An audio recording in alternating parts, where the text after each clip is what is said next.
शिक्षा ही एक जरिया है ना, जिससे आज हम उस चीज़ को पाते जा रहे हैं। आज हर विद्यालय, बड़े बड़े आप विद्यालय में जाएंगे तो वहाँ पे हर चीज़ की लैब होती है, वहाँ पे क्लब होता है, क्रिकेट का क्लब होता है, कुश्ती का क्लब होता है, हर चीज़ का मतलब एक म्यूजिशियन का जो एक डांस है, कला है। पहले लोग नाचने वाले को नचनिया कहते थे। 70 हाँ, तो आज के समय में अब 70 नाचने वाले नचनिया नहीं रह गए, अब वो कलाकार हो गए हैं। क्योंकि अब उनको कला की नज़र से देखते हैं कि हाँ एक अब कला है, वो अब जनता और हमारे देश की हर जगह उसका नाम होता है। और हम अब चाहेंगे कि थोड़ा सा अगली कड़ी में कोई आए, कुछ यहाँ पे 2-4 बातें रखे, या तो हमारे कोई पढ़ा लिखा है जो वही भी आ जाए, जो हमारे क्रांतिकारी के बारे में ही कुछ बताए, गांधी जी के बारे में, भगत सिंह, चंद्रशेखर आज़ाद, बिस्मिल्लाह खां, और जो किस्ता जितने भी लोग रहे हैं, कोई आए। अच्छा, हमारे आप लोगों ने बोलना कम बोलना। ज्योति, उनका एक बार स्वागत करिए आप लोग। किस काम की आंसू नहीं है, आंखें किस काम की, दिल नहीं है तो धड़कन किस काम की। हेलो, अगर हम वतन के काम ना है तो जिंदगी किस काम की, अगर हम वतन के काम ना है तो जिंदगी किस काम की। हंसकर मेरी हर गम माँ छुपाती है, मैं रोती हूँ तो सीने से लगाती है माँ। बहुत दर्द दिए इस जमाने में, सब कुछ झेल कर जीना सिखाती है माँ, सब कुछ झेल कर जीना सिखाती है माँ। देखिए, सबकी माँ है, बिना माँ की कोई नहीं है। चाहे हमारी पहली बात इस सृष्टि की जो रचना हुई हमारी धरती माँ से हुई, तो माँ का एक बहुत अहम रोल होता है हमारे जीवन में कि माँ से बड़ा कुछ भी नहीं है। देखा जाए तो माँ की कीमत लगाया नहीं जा सकता है। तो आज के आने वाले छोटे बच्चियों से मैं इस आज स्थल पे, मूर्ति स्थल पे जो आज कार्यक्रम हो रहा है, मैं सबसे बच्चियों से और बच्चों से, जो हमारे भाई बंधु बहन हैं, मैं सबसे एक निवेदन करना चाहता हूँ कि अपने परिवार की कदर करिए आप लोग। अगर जो आपका परिवार है, आपका जो माता पिता हैं, उन सब की कदर करिए। और शायद मैं ये भी मानता हूँ कि शायद आपके माता पिता या हमारे माता पिता हमसे कम पढ़े लिखे रहे होंगे, शायद हम उनसे ज़्यादा पढ़े हों क्लास में। अगर वो मान लीजिए कि 5 तक पढ़े होंगे, 8 तक पढ़े होंगे, शायद आज हम BA, B.Ed या MA, MSc कर रहे हैं। तो कहने का मतलब यह है कि शायद हमसे पढ़े लिखे कम हो, लेकिन उम्र में हमसे वो ज़्यादा हैं।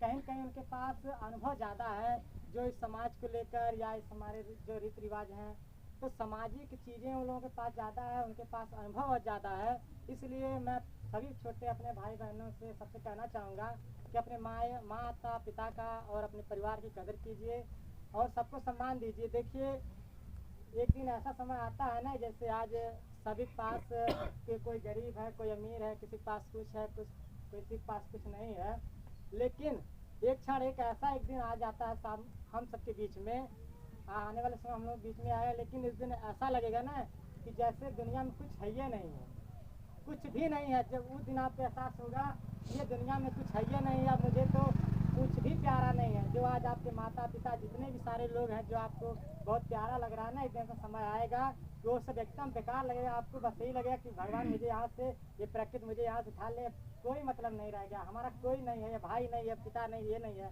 लेकिन कभी इस चीज़ पर कभी गर्व मत करना, और अकेले आए हैं, अकेले ही जाना है, और मिला जुला के एक ही बात है, सबकी इज्जत करिए, कदर करिए। जब जितना ये हमारी जो जन्म और मृत्यु के बीच में जो छोटा सा जीवन 4 दिन का मिला है, इसको हंसी खुशी से आप लोग बिताइए, और अपने बच्चों के लिए, अपने परिवार के लिए, अपने गांव के लिए अगर कुछ कर सकते हैं अच्छा तो करिए, ताकि आने वाले समय में वो सब कहें कि हाँ हमारे दादाजी ऐसे थे, हमारे पिताजी ऐसे थे, हाँ बहुत अच्छा काम किया उन्होंने। जैसे आज हम आप सबके, हमारे सबसे महापुरुष जो है बाबा साहब का नाम आज हम ही नहीं पूरा विश्व लेता है, उनकी पूजा करता है। शायद हम लोग भगवान को नहीं देखे हैं, पुराणों में, ऋग्वेदों में और जो भी जितनी किताबें हमारी सांस्कृतिक किताबें रही हैं, जानते होंगे सभी 4 वेद हैं, उसमें बहुत सारी चीज़ें दी गई हैं। तो उस पुराणों के हिसाब से ही हमारे आज के जो आधुनिक मानव थे, उन्होंने भगवान की रचना किया है, और भगवान को किसी ने देखा नहीं है, उसका प्रमाण नहीं है। लेकिन जो हमारे देश में इतने गुलामी से आज आप सभी लोग जानते हैं, छोटी सी बात लोग कहते हैं कि जो अगर कोई मुसीबत फंसता है तो अगर कोई निकाल देता, कहता है कि आप हमारे लिए, आप ही हमारे लिए भगवान हो। वो तो यार, तो वो छोटा सा आदमी भगवान बन जाता है। और ये बताइए, हमारे देश में इतनी गुलामी थी और आज सभी लोग आज पास कोई ऐसा नहीं जिसके पास एंड्रॉयड मोबाइल या बड़ा फ़ोन नहीं है। सबके पास मोबाइल है, सबके पास फ़ोन है। उसका मिसयूज मत करिए, उसको चलाइए। कुछ पुरानी चीज़ें देखिए उसमें कि हमारा देश पहले कब था, कैसा था, हमारे बीच में क्या क्या हो रहा था या हमारे देश में क्या क्या हो रहा है, और उस मोबाइल से उसका लाभ लीजिए। अब ये नहीं कि सारे दिन फिल्म मोबाइल देखने से कोई मतलब नहीं है। उसको जानकारी इकट्ठा कीजिए, हाँ हमारे देश में ये होता था, हमारे देश में इसके भविष्य में विकास हो सकता है, हमारे जो देश में कैसे आज़ादी मिली। आप लोग कल्पना नहीं कर सकते कि इतना दर्दनाक हम लोगों के पूर्वजों ने जिया है जो शायद आज हम नहीं जी पाते। अगर आज हमें कोई रे कर देता है, कोई गाली देता है तो शायद हम बर्दाश्त नहीं कर पाते हैं। थाना पुलिस चौकी जहाँ तक हमें समझ में आता वहाँ तक पहुँच जाते हैं। लेकिन क्यों?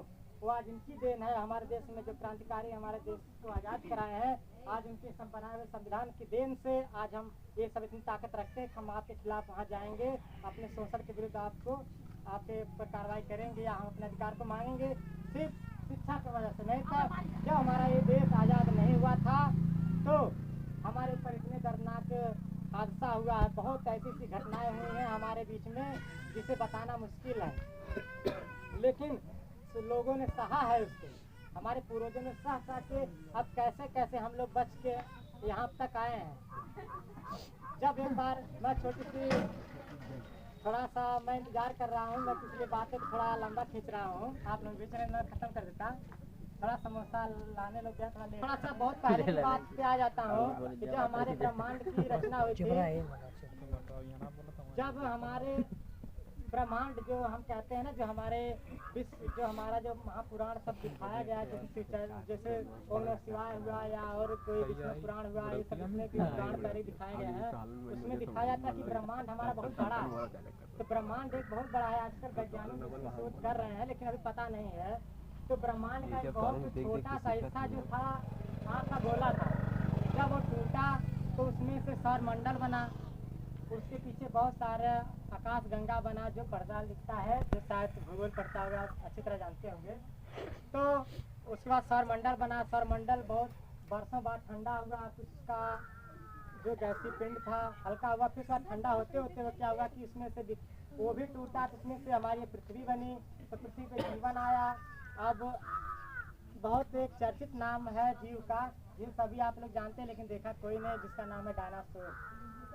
शायद डायनासोर कोई देखा नहीं है, कोई भी नहीं देखा है, लेकिन उसका प्रमाण मिलता है कि डायनासोर पहले हुआ करते थे, जो शायद हमारे बहुत बड़े बड़े जीव थे, जो शायद हम कल्पना नहीं कर सकते कि यहाँ से हम तो मान सकते हैं कि कम से कम 50 फीट 100 फीट तक के वो सब थे, जिसका बहुत बड़ा डायनासोर रहा। लेकिन उस समय क्या हुआ कि आकाशीय पिंड आग का गोला बहुत जो ऊपर से गिरा था हमारी धरती पर, तो सब जो है कि जल के राख हो गया। उसमें जितने पेड़ पौधे थे और सब ये जीव बड़े बड़े जो थे उनके आगे किसी जीव का चलता नहीं था, वो जहाँ जाते थे उसके आगे सब खत्म, बचता ही नहीं था। लेकिन जब आपका गोला गिरा तो वो सब क्या हुआ कि सब जल उसमें खत्म हो गया, लेकिन जो छोटे छोटे जीव थे वो सब जमीन के अंदर घुस के रहने बच के रहते थे, जानवरों से बड़े बड़े, तो सब जीव जो धरती के नीचे बच के रहते थे। जब फिर धीरे धीरे आग का गोला शांत हुआ और सभी जो बड़े बड़े डायनासोर थे मर गए, तब वो जो बिल से छोटे छोटे जीव निकल कर सामने आए। जब जीव सामने निकल आए तो धीरे धीरे जो दक्षिण अफ्रीका में वहाँ से बंदरों की प्रजाति से धीरे धीरे मतलब विकास हुआ, और एक बंदर की जाति से आते आते हम एक आज वर्तमान में जो है कि आधुनिक मानव जो है आपके सामने ये खड़ा है। पहले के आदमी कैसे थे? बंदर जैसे थे। हम भी जानते हैं कि हमारे पूर्वज जो बंदर रहे हैं, लेकिन आज भी हम कहीं कहीं वैसे लोग अभी दक्षिण अफ्रीका की तरफ जाएंगे तो ऐसे लोग अभी भी हैं जो जंगलों में निवास करते हैं, लेकिन अब बहुत चीज़ परिवर्तन हो गया है। और मैं चाहूँगा कि कोई आए और कुछ बातें बताएं, थोड़ा सा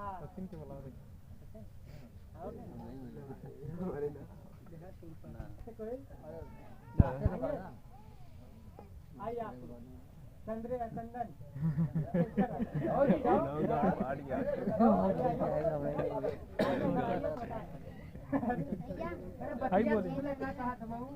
और आप लोगों के बीच में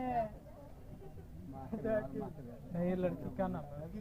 गाना गाना चाहते हैं। कैसे को रही सब? आप लोगों के बीच में हमारी तरफ जो कि छोटी बच्ची करिश्मा आ रही है, आप लोगों के बारे में कुछ बातें बताएंगे और उत्साहवर्धन का आप लोग काम करिएगा।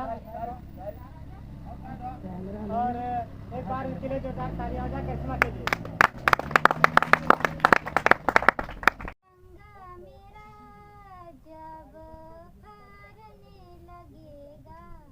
कसम आपको तालियां बजा देना, कसम आपको तालियां बजा देना, तिरंगा मेरा जब फहरने लगेगा, कसम आपको तालियां बजा देना, कसम आपको तालियां बजा देना।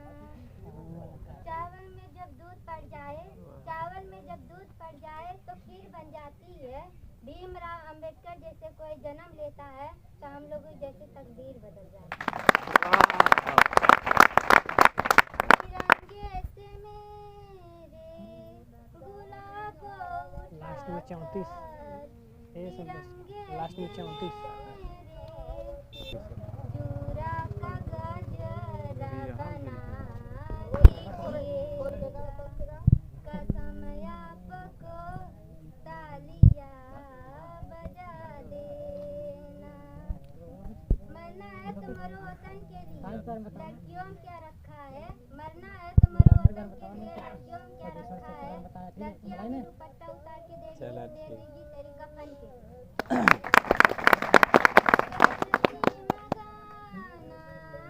गाएगी जब करसी मगाना, गाएगी जब गाना पसंद तालियां बजा देना, तिरंगा मेरा जब फहरने लगेगा, कसम आपको तालियां बजा देना। जय हिंद जय भारत। मतलब बढ़ाया उनको कि एक तरफ से अन्न में पैदावार को बढ़ी। आज साइंस की देन से आज हर चीज़ जो उगाया जा रहा है उसमें ज़्यादातर वैज्ञानिक की ही दृष्टि से बनाया गया। पहले हाथ से होता था, शुद्ध तो होता था, लेकिन इतनी अधिक पैदावार नहीं था। ठीक, तो आप लोगों के बीच में अच्छा मैं किसी से एक नाम मैं चाहता हूँ कि थोड़ा कोई बता दीजिए कि जो झंडा जो दिया गया है तो इसका रचना जिसको बनाया है वो किसने बनाया था? कोई इसका नाम बता रहे थोड़ा? अरे संविधान में लिखे जैसे हमारा जो देश है तो उसमें हमारे देश जो एक कम्युनिटी का देश है, लोकतंत्र देश है, और मिला जुला कर कि हमारे देश में बहुत सारी चीज़ों को इंक्लूड किया गया है। जैसे कि हम ना तो हिंदू हैं, ना तो मुस्लिम हैं, ना तो ईसाई हैं, ना सिख हैं, ना जैन हैं, ना पारसी हैं। हमारे देश में सभी धर्म एक समान है। इसलिए उस समय में हमारे देश में सभी चीज़ों को सम्मिलित किया गया।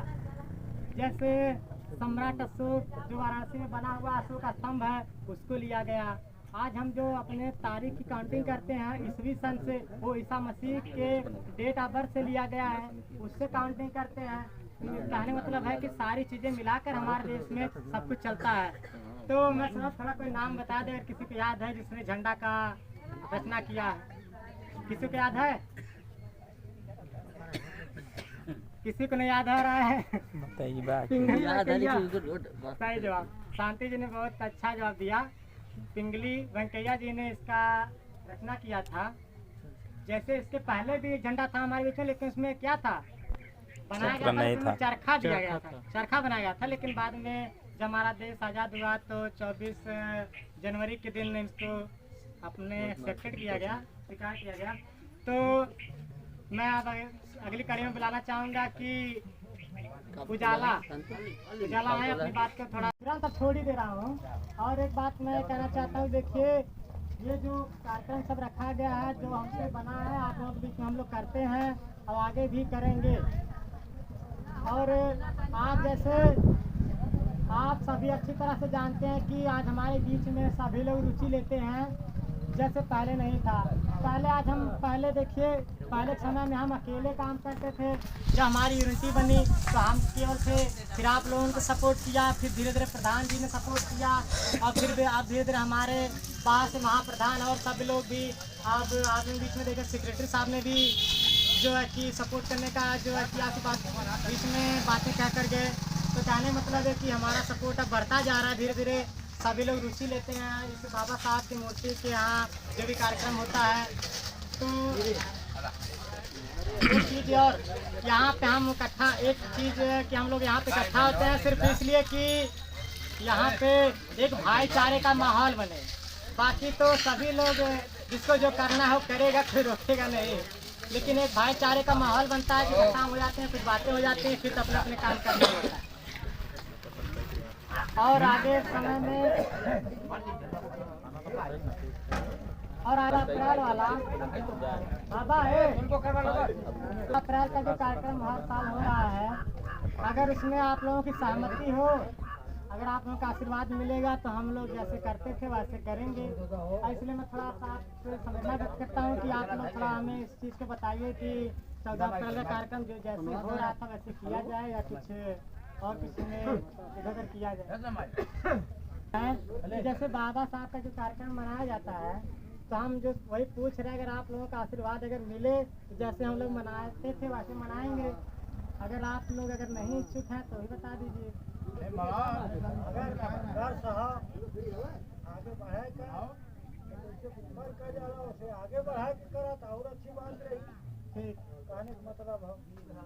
देखिए कहने का मतलब एक है, अगर कोई सोचेगा, देखिए मैं तो एक चीज़ हमेशा कहता हूँ कि आप लोग अपनी काबिलियत को कभी पैसे से मत तौलिए, क्योंकि आपके अंदर इतना गुण है, आपके अंदर इतनी काबिलियत